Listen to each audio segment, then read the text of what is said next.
Hello दोस्तों, स्वागत है आपका अपने YouTube channel T S Srivastava foundation पे। आज हम इस वीडियो में बात करेंगे बिहार की नदियाँ। बिहार स्पेशल की ये जो सीरीज़ चल रही है ये आपके अपकमिंग बीपीएससी 66 बिहार एसआई अभी जो होने वाला है उसका प्री या फिर जो प्री हो चुका उसके मेंस में, इन सारे एग्ज़ाम्स में आपके लिए काफ़ी इंपॉर्टेंट होगा। इसके बहुत सारे वीडियोज़ आ चुके हैं, लिंक आपको डिस्क्रिप्शन में मिलेगी, एक बार ज़रूर विज़िट कर लोगे। बिहार का परिचय, बिहार का फिजिकल डिवीज़न, बिहार में उद्योग, बिहार में खनिज, ये सारी चीज़ें आ गई हैं। चलो स्टार्ट करें। सबसे पहले हम बात करें पश्चिम, वेस्ट से ईस्ट के डायरेक्शन में। ये बिहार का एक रफ डायग्राम है जिसमें सबसे पहले बात करें घाघरा नदी। घाघरा नदी, इसी को यूपी में सरयू के नाम से भी जानते हैं। इसके बाद गंडक, इसके बाद बूढ़ी गंडक, बागमती, कमला, कोसी और महानंदा। महानंदा, महानदी नहीं, महानंदा, ठीक है। ये नॉर्थ का एरिया है। नॉर्थ का एरिया आपको पता है, शिवालिक श्रेणी से निकलती हुई बहुत सारी नदियाँ बिहार में आती हैं जो काफ़ी रफ्तार के साथ और बहुत बड़ी मात्रा में जल लाती हैं, जिस वजह से नॉर्थ बिहार, उत्तर बिहार अपने बाढ़ के लिए और दक्षिण बिहार अपने सूखे के लिए प्रसिद्ध है। उसी तरह ये तो नॉर्थ बिहार की नदियाँ हो गई। दक्षिण बिहार की बात करें तो दक्षिण में झारखंड है, वहाँ कुछ पठारीय क्षेत्र है, खनिज से संबंधित ज़िले वहाँ मिले थे। अब यहाँ पे बात करें तो यहाँ कुछ नदियाँ हैं जैसे कर्मनाशा, सोन, पुनपुन, फल्गु, क्यूल और अजय करके दो चार और एक्स्ट्रा नदी है, लेकिन आपको स्पेशली यही याद रखना है, कर्मनाशा, सोन, पुनपुन, फल्गु। ओके, आपको पता है बिहार में दक्षिण क्षेत्र से जो नदियाँ आकर गंगा में मिलती हैं उन नदियों में वो गति नहीं होती, जिस वजह से बिहार का दक्षिणी क्षेत्र अपने सूखा के लिए प्रसिद्ध है।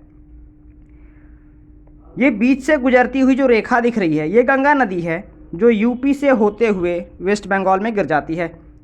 पश्चिम से आती है यूपी में, यूपी से होते हुए बिहार में इंटर की और फिर पूरब में वेस्ट बंगाल में चली गई। याद रखोगे, पश्चिम से पूरब। और गंगा की कुल लंबाई, कुल लंबाई याद रखोगे, बहुत इंपॉर्टेंट टर्म है, 2525 किलोमीटर। और गंगा की बिहार में कुल लंबाई कितनी है? 445 किलोमीटर। 445 किलोमीटर इन बिहार। ये गंगा की लंबाई बिहार में है और गंगा की कुल लंबाई 2525 किलोमीटर है। ये मैप आपको एक एवरेज अंदाज देगा कि कौन सी नदी किस दिशा से आ रही है, कौन सी नदी अधिक जल ला रही होगी, कौन सी नदी कम जल ला रही होगी। चलिए, अब इसके बाद से हम बात करेंगे एक चार्ट के मदद से कि कौन सी नदी कहाँ से निकलती है, कहाँ ख़त्म हो जाती है, और उस नदी से जुड़े कुछ अगर महत्वपूर्ण तथ्य हैं तो उसको डिस्कस करेंगे। ये कई बार एग्जाम्स में डायरेक्ट क्वेश्चन आता है, ये नदी कहाँ से निकलती है, ओके, या फिर बिहार का शोक किस नदी को कहा जाता है। तो ये सारी चीज़ें आपके पीटी में काम आनी हैं। या फिर कोसी को बिहार का शोक कहते हैं तो उसी के साथ कोसी की तुलना गंगा जमुना जैसी विशाल नदियों के साथ भी करते हैं। इस पर प्रकाश डालना, तो मेंस के लिए इस तरह के क्वेश्चंस आपके बन सकते हैं जो कि आपको बहुत मदद करेंगे। चलो एक बार डिस्कस करेंगे इस। अच्छा हाँ, बिहार की नदियों को आप कुल दो भागों में बांट सकते हो। पहला, जो उत्तर बिहार से हिमालय के क्षेत्र से शिवालिक श्रेणी से आती हैं उन्हें हिमालयन नदी, और जो दक्षिण से प्रायद्वीपीय नदी जो पठारीय क्षेत्र से आती है वो प्रायद्वीपीय या फिर पठारी नदी। ठीक है, चलो अब यहाँ से कुछ नदियों के बारे में बात करेंगे कि वो नदी, उनके नाम, उनका उद्गम स्थल, उनका मुहाना कहाँ समाप्त हो जाती हैं और उससे जुड़े कुछ मुख्य बिंदु। तो सबसे पहले बात करेंगे गंगा की। गंगा उद्गम स्थल गंगोत्री उत्तराखंड से कहाँ ख़त्म होती है? बंगाल की खाड़ी में। और गंगा की कुल लंबाई बिहार में 445 किलोमीटर, जबकि कुल गंगा की लंबाई पूरे हिंदुस्तान में 2525 किलोमीटर। अगली नदी बात करें घाघरा की, जो उत्तर प्रदेश में सरयू के नाम से जानी जाती है। ये नमपा श्रेणी नेपाल से निकल के छपरा के पास गंगा में मिल जाती है। घाघरा नदी उत्तर प्रदेश में सरयू के नाम से, नमपा श्रेणी नेपाल से निकल के छपरा के गंगा नदी में मिल जाती है। उसके बाद बात करें गंडक नदी। गंडक नदी, देखना सीक्वेंस में बात करेंगे।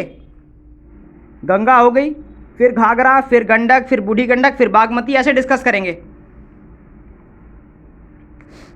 गंडक नदी जो मध्य हिमालय नेपाल से निकल के पटना के पास पहलेजा घाट पटना के पास मिल जाती है और इससे संबंधित कुछ प्रमुख बिंदु है।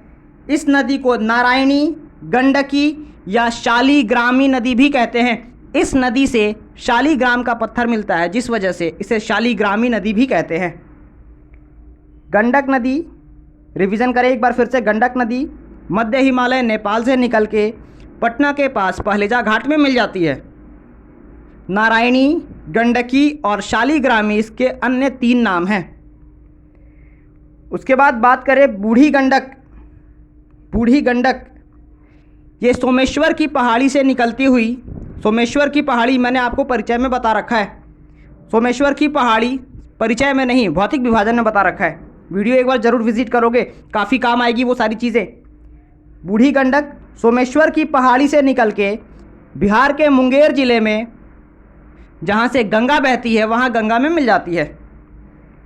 ओके, बूढ़ी गंडक सोमेश्वर की पहाड़ी निकलती कहाँ से? सोमेश्वर की पहाड़ी, और मिलेगी कहाँ? मुंगेर, गंगा। कोसी से बहुत प्रश्न बनते हैं और ये काफ़ी महत्वपूर्ण नदी मानी जाती है। कोसी, इसका उद्गम स्थल सप्तकौशिकी, ये भी नेपाल से, और इसका मुहाना पूर्णिया जिले से सटे गंगा में। कोसी सप्तकौशिकी नेपाल से निकल के पूर्णिया से सटे गंगा में मिल जाती है और इसे बिहार का शोक कहा जाता है, क्योंकि ये नदी अपने मार्ग बदलने के लिए जानी जाती है। ये नदी उत्तर से बिहार में आती है और गंगा में मिल जाती है। उत्तर से आने के कारण ये नदी में बहुत अधिक मात्रा में जल और बहुत गति से आती है। और दूसरी बात कि ये नदी अपने मार्ग बदलने के लिए काफ़ी प्रसिद्ध है। ये नदी बहुत तेज़ी से जल लाती है और बहुत तेज़ी से अपने मार्ग बदलती है, जिस वजह से ये नदी बहुत बड़ी तबाही लेकर बिहार में आती है, इसलिए इसे बिहार का शोक कहा जाता है।